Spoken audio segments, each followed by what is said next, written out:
Oi pessoal, hoje a gente vai dar continuidade à nossa aula de figuras de linguagens.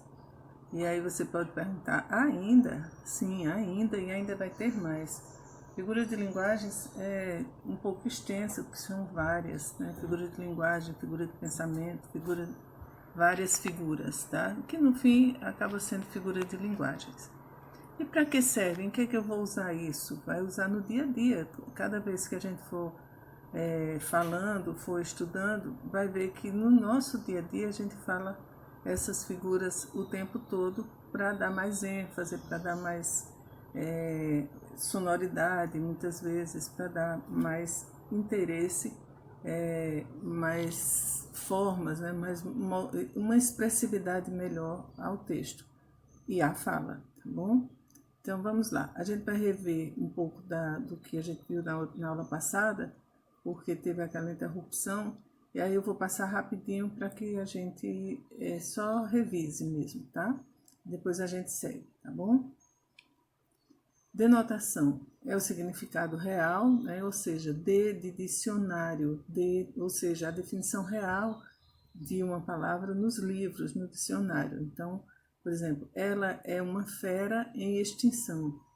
Claro, ela é uma fera em extinção, essa fera é realmente o animal.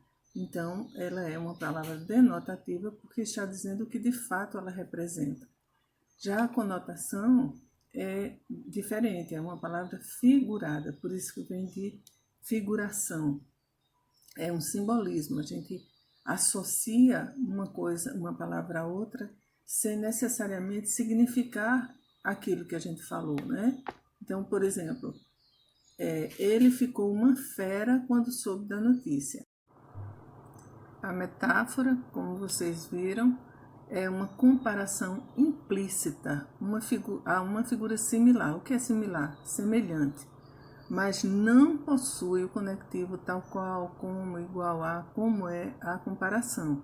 Né? Aquilo que a gente já viu. Você é um amor, ou seja, você é como o amor. Você é tão belo, você é tão bom quanto o amor. E aquela menina é uma flor. Nós já tínhamos visto esse exemplo. Ela é como uma flor, né? Que ninguém pode ser exatamente uma flor. Né? Vamos para a comparação para você ver como é parecido.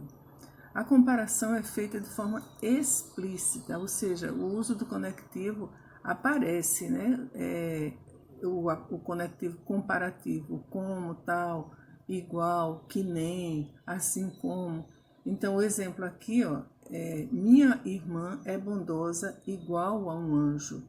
Ou seja, minha irmã é bondosa como um anjo, né? Então, aqui é realmente comparativo. E isso é muito parecido com a metáfora, mas a metáfora não aparece o como, tal, o igual, o assim como, ok? A antítese novamente, a gente está só repetindo, né? A antítese é antitese, ou seja, contrária. Acontece quando temos duas palavras de sentidos opostos na mesma frase. O ódio e o amor andam de mãos dadas, ou seja, o ódio é uma antítese, é um contrário do amor, mas eles podem estar na mesma frase sem ser prejudicado. Já o paradoxo, que é muito parecido também com a antítese, tem só a diferença é que eles se anulam, a palavra anula a outra. Por exemplo, já estou cheio de me sentir vazio. Se a gente for analisar bem calmamente o que o autor da frase quis dizer, a gente pode dizer assim, eu já estou cansado de me sentir vazio, de me sentir chateado, de estar sem fazer nada, como é o caso agora. Estou cheio de me sentir vazio, agora que nós estamos passando a quarentena. Mas só que o cheio elimina a palavra vazio. Eles vêm na mesma frase, mas se ele está cheio, não pode estar vazio. Entende? É o emprego de duas ideias antagônicas, ou seja, contrárias à outra, tá? Mas que aparecem na mesma frase. Já a metonímia é uma palavra de substituição, é uma figura de substituição. Por exemplo, se eu disser assim, o homem foi à lua. A impressão que dá é que todos os homens foram à lua, não é? Na verdade, o homem está substituindo os astronautas. E nós não podemos falar dessa forma porque generaliza, mas a metonímia é uma palavra que tem grande afinidade com outra que pode ser trocada e tornar-se padrão. Aquilo que a gente já viu, ele bebeu Coca-Cola ou bebemos a garrafa inteira. Alguém consegue beber a garrafa inteira ou beber a garrafa? Impossível, não é isso? O que a gente bebe é o líquido que tem nela, tá? Aí vem a personificação ou a prosopopeia, que quer dizer a mesma coisa. Acontece quando atribuímos características ou ações racionais, ou seja, humanas, a seres irracionais ou inanimados. Ou seja, o planeta pede socorro. Tem como o planeta pedir socorro? Não. Obviamente que quem pede socorro são as pessoas. Mas nós podemos ver um animal agonizando e a gente diz que ele está pedindo socorro, que ele está pedindo ajuda. Isso é uma personificação ou prosopopeia. Vocês vão ver isso muito nos concursos, nas provas, que são muito solicitadas, tá? Existe outra figura de linguagem chamada pleonasmo. É quando se usa várias palavras com o mesmo sentido em uma frase só.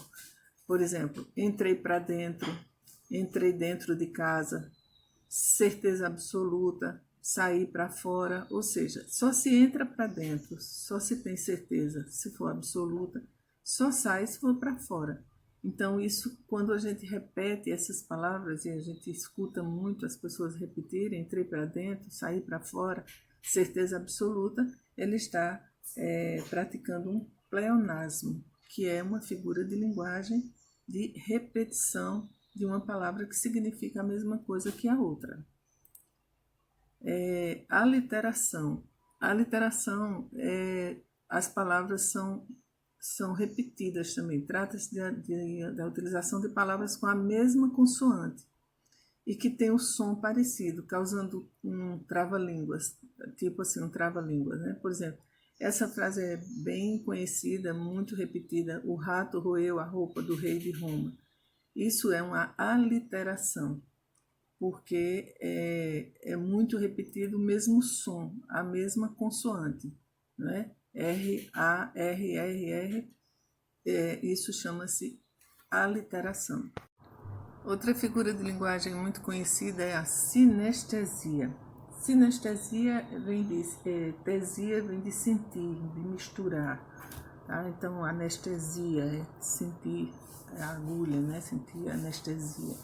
Então, a sinestesia, ela consiste em agrupar sensações diferentes de sentido, de cheiro, dos sentidos de audição, de visão, de olfato, paladar, tudo misturado. Por exemplo, o sol de outono caía com uma luz pálida e macia, ou seja, a luz você vê os olhos, né? A visão. E pálida e macia. Pálida também você vê com os olhos e macia é o tato. Então mistura, quando há essa mistura, é chamada de sinestesia. E ela também é muito usada. Se você começar a ler um texto, vai ver que em muitas situações ela está... Deixa eu ajeitar aqui essa câmera, que ela está meio tortinha. Se você observar, a gente vai começar, a partir de agora, vai começar a ver nos textos esse tipo de linguagem. E que a gente fala no dia a dia, mas não percebe, porque não estudou a fundo, não é isso? Vamos ver. Existe outro que chama-se eufemismo. Possivelmente vocês já tenham visto nas aulas, porque no 8º ano, em algumas escolas, eles já inserem esse tipo de aula, né? A figura de linguagem muito cedo elas são inseridas em algumas escolas, outras não. Então, o eufemismo é quando você não quer dizer uma coisa ruim de imediato. Por exemplo, você chega em casa e tem quebrado alguma coisa, aí diz: mãe, aconteceu uma coisa. E aí não diz o que é, né? Diz o que foi. O que foi de uma coisa, você não vai gostar, a senhora não vai gostar. Então, já vai preparando a pessoa para o pior. Ou seja, ele enriqueceu por meios ilícitos, para não dizer assim, ele enriqueceu porque roubou, não é? Então, a gente diz de outra forma para amenizar. Tem muito uma famosa também que é assim, ele partiu para outra, ele está nos braços do Senhor, né? Tem várias outras mensagens que chama-se de eufemismo. A hipérbole é outra figura de linguagem também muito interessante e que ela é a do exagero. Essa a gente faz no dia a dia. Quase todo dia a gente faz fala uma frase dessa, né? Ela intensifica a mensagem que quer ser passada. Por exemplo, eu estou morrendo de fome, eu estou morrendo de sono, eu estou, o Senhor, o rio encheu, transbordou, de forma que é tudo muito exagerado, mas é muito exagerado mesmo. Então, isso chama-se hipérbole. Tá? E também é muito usado no dia a dia, principalmente na literatura, nas poesias, em todas os textos. A gente sempre encontra textos, músicas têm muita hipérbole, que é exatamente o exagero, assim, se você me deixar eu vou morrer, e a gente sabe que ele não morre por causa disso, não é? Então, hipérbole também é uma figura de linguagem muito interessante. Tá? Vamos para a próxima. Ironia. Ironia é do nosso dia a dia, né? Tem pessoas que têm a característica de irônico, que fica falando as coisas de uma forma que você não sabe se ela está falando certo, se ela está querendo elogiar, ou seja, é quando se diz uma coisa querendo dizer exatamente o contrário. Olha o exemplo, fale mais alto, lá da esquina ainda não dá para ouvir. Ou seja, ele está dizendo, você já está falando muito alto, então fale mais baixo. Na verdade, o que ele queria dizer era, fale mais baixo. E isso acontece no dia a dia, acontece muito entre professor e aluno, e a gente precisa começar a treinar isso no dia a dia, porque é muito exigido nas provas de vestibulares, ok? A outra figura de linguagem que a gente vai estudar hoje é a literação e a assonância. A literação é a repetição de sons consonantais, ou seja, a assonância é a repetição de sons vocálicos. Só pelo exemplo você já vai ter uma noção muito boa disso. A literação é chove chuva, chove sem parar, ou seja, chove, né? Chu. O CH, a repetição do CH, chama-se de aliteração, enquanto que a assonância é a repetição das vogais. Por exemplo, essa desmesura de paixão é loucura do coração. É repetição das vogais, ou seja, são, e às vezes tem palavras, tem frases que são muito mais repetitivas, né? Com o mesmo som. Então chama-se assonância, é a das vogais, e a literação, a das consoantes. Ok?